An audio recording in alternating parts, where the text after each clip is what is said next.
ETF index mutual funds నేర్చుకుని stock మార్కెట్లో రాణించాలనుకుంటున్నారా? వెంటనే ఈ నెంబర్కి కాల్ చేయండి.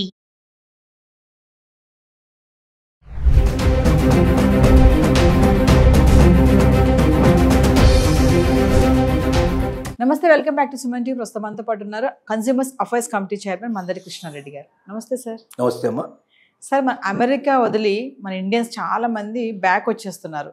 మామూలుగా అమెరికా అంటే మనం ఒక వీడియోలో మాట్లాడుకున్నాం, చాలా మంది అక్కడ ఏదో ఒక పని చేసి బతికేద్దామని వెళ్ళిన వాళ్ళు చాలా మంది ఉంటారు. కానీ ఇప్పుడు ఏంటంటే అక్కడ ఉండలేక వచ్చేస్తున్నారు మన వాళ్ళందరూ కూడా.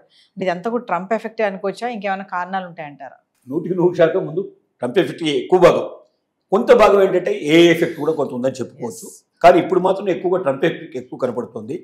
ట్రంప్ చేసిన పని ఏమిటంటే, అసలు గ్రీన్ కార్డు హోల్డర్స్ను కూడా నువ్వు అమెరికన్ సిటిజన్ కావు, నిన్ను ఎప్పుడంటే అప్పుడు పంపించడానికి మాకు హక్కు ఉంది, ఏ చిన్న తప్పు జరిగినా ఏ చిన్న పొరపాటు జరిగినా నిన్ను వెంటనే వీసా క్యాన్సిల్ చేసి పంపిస్తామని చెప్పి బెదిరించడం అనేది ఒక పెద్దగా తప్పింది. రెండవది, ఎక్కడైతే ఉద్యోగస్తులు ఇంతకుముందు మనకు అక్కడ మన వాళ్ళు జాబ్స్ చేస్తున్నారు, ఈ జాబ్స్ చేసేటువంటి వాళ్ళలో ఎక్కువ మంది ఏంటంటే ఏ పెట్రోల్ బంకులలో లేకపోయినట్టు వాళ్ళు హోటల్స్లోనో లేకపోతే డెలివరీ బాయ్స్ లాగానో ఇట్లా పనిచేసే వాళ్ళు ఎక్కువ ఉన్నారు.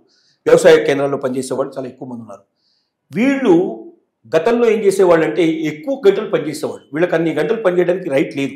అక్కడ అమెరికన్ చట్టాల ప్రకారంగా లిమిటెడ్ అవర్స్ మాత్రమే పనిచేయాలి అనేది ఉంది.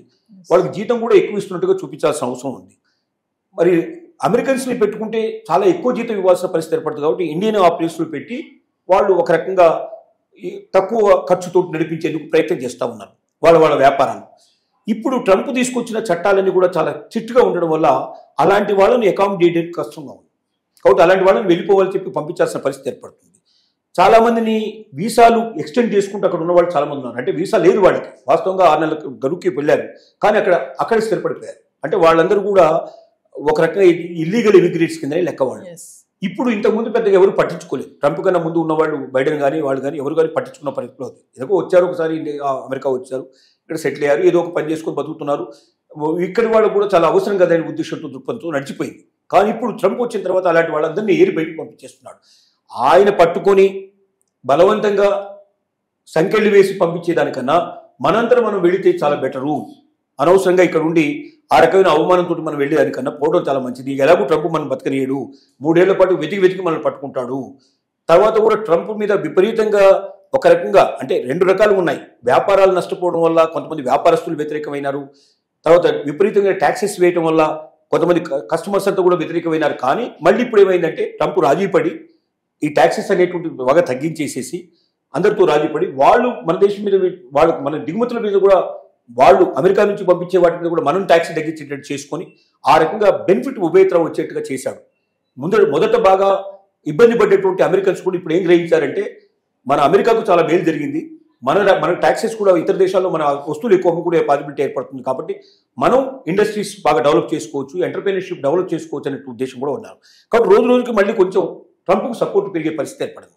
ఈ పరిస్థితుల్లో ఈ సిచ్యువేషన్స్లో ఇక ట్రంప్ మనల్ని ఎలాగూ ఇక్కడ ఉండనివ్వడు, కాబట్టి మనం జాగ్రత్త పడి ముందే వెళ్ళడం మంచిది. ఎలాగో ఉద్యోగం చేసుకోలేకపోతున్నాం, ఉపాధి చేసుకోకపోతున్నాం, కోల్పోతున్నాం మనం అనేటువంటి ఉద్దేశంతో ఎవరైతే ఇల్లీగల్ ఇమిగ్రేట్స్ ఉన్నారో వాళ్ళందరూ వెంటనే వెనక్కి వచ్చే ప్రయత్నాలు చేస్తున్నారు.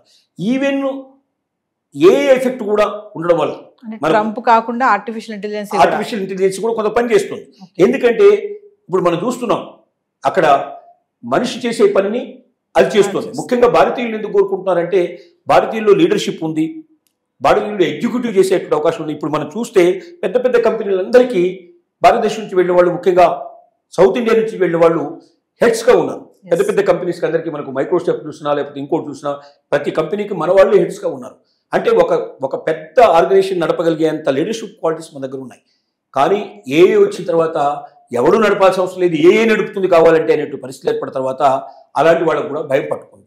కాబట్టి చాలామంది ఇంకోటి ఏమైందంటే ఇతర దేశాల్లో ఎవరైతే వచ్చి అక్కడ కంపెనీస్ నడపాల్సున్నారో వీసాలన్నీ ఆపేయటం వల్ల కంపెనీ ఎక్స్పాన్షన్ ఆగిపోయింది. బయట వాళ్ళు ఎవరు ఎక్స్పాన్షన్ మనం చేసుకోవడానికి పాసిబిలిటీ లేకపోయిన పరిస్థితి పడింది. దాని ఎఫెక్ట్ కూడా చాలా పడింది. దాని ఎఫెక్ట్ పడటం వల్ల కూడా అక్కడ ఉన్నటువంటి కంపెనీలు రన్ చేయాలంటే కొత్త వాళ్ళని పంపిస్తే కానీ అది ఇంకా బాగా ఎక్స్పాండ్ చేసే అవకాశం ఉంది. ఉన్న ఎక్స్పాన్షన్ సరిపోవడం లేదు. అలాంటి పరిస్థితులు ఏంటంటే కొంతమందిని విత్డ్రా చేసేసి ఇండియాకు పిలిపించేటువంటి ప్రయత్నం కూడా కొంత టెంపుల్ చేస్తున్నాయి. ఇలాంటి అన్ని రకాలైనటువంటి ఒత్తిళ్ల వల్ల అక్కడ ఉండడం కన్నా భారతదేశానికి వెళ్ళి ఇప్పటి నుంచి అక్కడ ఏదైనా మనకు ఎంటర్ప్రీనర్షిప్ స్టార్ట్ చేసి మనం ఒక కంపెనీ స్టార్ట్ చేసి ఎంతో కొంత మనం పురోగతి సాధిస్తే వాడు మనల్ని మెడబట్టి బయటికి పంపించేదానికన్నా మనమే పోవడం మంచిదనేటువంటి దృక్పథంతో ఎక్కువ మంది ఖాళీ చేసి ఇండియాకు రావడానికి ప్రారంభించారు. చాలా వందలు కాదు వేల సంఖ్యలో వస్తున్నట్టుగా వార్తలు వస్తున్నాయి. ఇలాంటి పరిస్థితుల్లో కొన్నాళ్ళు పోయిన తర్వాత ఇక అమెరికాలో 100% నేను సేఫ్గా ఉండగలుగుతున్న వాళ్ళు తప్ప మిగతా వాళ్ళు ఎవరు అక్కడ ఉండకపోయినా మనం ఆశ్చర్యపడాల్సిన అవసరం లేదు. అంటే సార్ ముందు ముందు అమెరికా వెళ్ళాలనే ఆలోచనని విరమించుకోవాలంటారా? ఈ 3 సంవత్సరాల పాటు ట్రంప్ ఉన్నంత కాలం, తర్వాత ట్రంప్ రాకపోతే లేదా ట్రంప్ లాంటి వాడే రాకపోతే మనం ఏదైనా చేయగలుగుతాం. అంటే మళ్ళీ బైడెన్ లాంటి వాడు ఇంకొకరు గతంలో ఉండే ప్రెసిడెంట్ల వాళ్ళు ఎవరైనా వచ్చి కాస్త లిబరల్గా ఉండే పరిస్థితి ఏర్పడితే అప్పుడు ఉండొచ్చు. కానీ ట్రంప్ ఉన్నంత కాలం అది సాధ్యం కాకపోవచ్చు అనేది ఇప్పుడు ఉన్నటువంటి పరిస్థితి. అంటే స్టూడెంట్స్ కూడా అంతేనా సార్? అబ్రాడ్ వెళ్ళి చదువుకోవాలనుకుంటారు కదా, అమెరికా వెళ్ళి చదువుకోవాలి, పై చదువులు అనుకున్న వాళ్ళు కూడా ఈ టైంలో వెళ్ళకపోవడం మంచిదంటారా? స్టూడెంట్స్కి పరిస్థితి మరీ ఘోరంగా ఉంది. ఎందుకంటే ఒకటి ఇప్పుడు కొన్ని యూనివర్సిటీస్ని మూసేసే పరిస్థితి తీసుకొచ్చాడు. యూనివర్సిటీ గవర్నమెంట్ డబ్బంతా కూడా పూర్తిగా ఆపేశారు. తర్వాత ఇక్కడి వాళ్ళు ఎవరైనా పార్ట్నర్షిప్లో అక్కడ యూనివర్సిటీలు ఉంటే అలాంటి వాటిని బలవంతంగా వాళ్ళని పార్ట్నర్షిప్ విత్డ్రా చేయించి వాళ్ళని బయటికి పంపించే ప్రయత్నం చేస్తున్నాడు.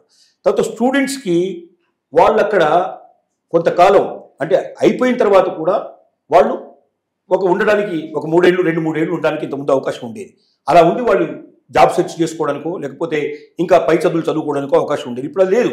నీది అయిపోగానే నీ చదువు అయిపోయిన మరుక్షణం నువ్వు వెంటనే టప్పా కట్టేసుకుని నువ్వు ఇంటికి వెళ్ళిపోమని చెప్పేస్తున్నారు. ఇలాంటి పరిస్థితుల్లో బయట పనిచేయడానికి కూడా స్టూడెంట్ బయటకు వెళ్ళి పనిచేయడానికి వీల్లేదు. ఓన్లీ యూనివర్సిటీ ఆవరణలోనే పనిచేయాలి, బయటకు వెళ్ళి పనిచేయడానికి వీల్లేదు. ఇప్పుడు వాళ్ళు ఇంతకుముందు బయటకు వెళ్ళి పనిచేస్తున్నారు, డెలివరీ బాయ్స్గానో ఏదో పెట్రోల్ బంకులోనో లేకపోతే హోటల్స్లోనో అక్కడ ఇక్కడ పనిచేస్తున్నారు. ఇప్పుడు ఆ పనిచేసే అవకాశం కూడా వాళ్ళకి కోల్పోయారు. అంటే ఇంటి దగ్గర నుంచి తెచ్చుకొని ఇక్కడ తింటే తప్ప బతకలేని పరిస్థితి. చాలామంది ఏంటంటే మనకు ఎంత ఖర్చు కావాలో ఎంత అక్కడికి రావడానికి కావాల్సినటువంటి దాంతో వరకు మనం ఏదో దీంట్లో తీసుకొని బ్యాంకులోనో అదో తీసుకొని మిడిల్ క్లాస్ వాళ్ళంతా అక్కడికి చేరారు. అంటే అక్కడే సంపాదించుకొని మేము బతుకుతాం, అక్కడే చదువుకుంటాం, గొప్పవాళ్ళు అవుతామని ఆశపడ్డారు. ఇప్పుడు ఇండియా నుంచి డబ్బు వస్తే తప్ప బతకలేని పరిస్థితి ఏర్పడేసరికల్లా ఇండియా నుంచి పంపించగలిగే ఫ్యామిలీస్ కూడా చాలా తక్కువ ఉన్నాయి. అంటే ఇండియా నుంచి ఎప్పుడైతే పంపించలేకపోతున్నారో అక్కడ ఉండడానికి అవకాశం లేక కొంతమంది వెనక్కి వస్తున్నారు. స్టూడెంట్స్ అలాగే వస్తున్నారు. ఇంకా భవిష్యత్తులో స్టూడెంట్స్ కూడా పెరిగే అవకాశం లేదు. వేరే దేశాలకు వెళ్ళడానికి చాలామంది ప్రయత్నాలు మొదలుపెట్టారు. అమెరికాను వదిలిపెట్టి వేరే వెస్ట్రన్ కంట్రీస్లో ఎక్కడైతే ఈ అవస్థలు లేవో కొన్ని అక్కడ కూడా ఇప్పుడు ఇంగ్లాండ్ కూడా ఇదే పరిస్థితి తీసుకొచ్చింది. వెస్ట్రన్ కంట్రీస్లో చాలా కంట్రీస్లో మా దేశానికి వచ్చేటప్పుడు 1-2 సార్లు ఆలోచించుకొని చేద్దాం అనేటువంటి అంటే ట్రంప్ విధానాలే మిగతా దేశాలు కూడా ఫాలో అయ్యే ప్రయత్నం చేస్తున్నాయి. కాబట్టి అన్నిటికన్నా బెస్ట్ ఏంటంటే మన మాతృదేశం, మన దేశంలోనే మనం అవకాశాలు వెతుక్కోవచ్చు. దమ్మున్న వాడికి శక్తి ఉన్నవాడికి ఈ దేశం వదిలిపెట్టాల్సిన అవసరం లేదు. మన శక్తి సామర్థ్యాలు ఇక్కడే చూపించుకొని ఇక్కడే ఎదుగుదాం అనేటువంటి నిర్ణయానికి ఎక్కువ మంది రావడానికి అవకాశాలు పరిస్థితులు ఏర్పడుతున్నాయి. Thank you.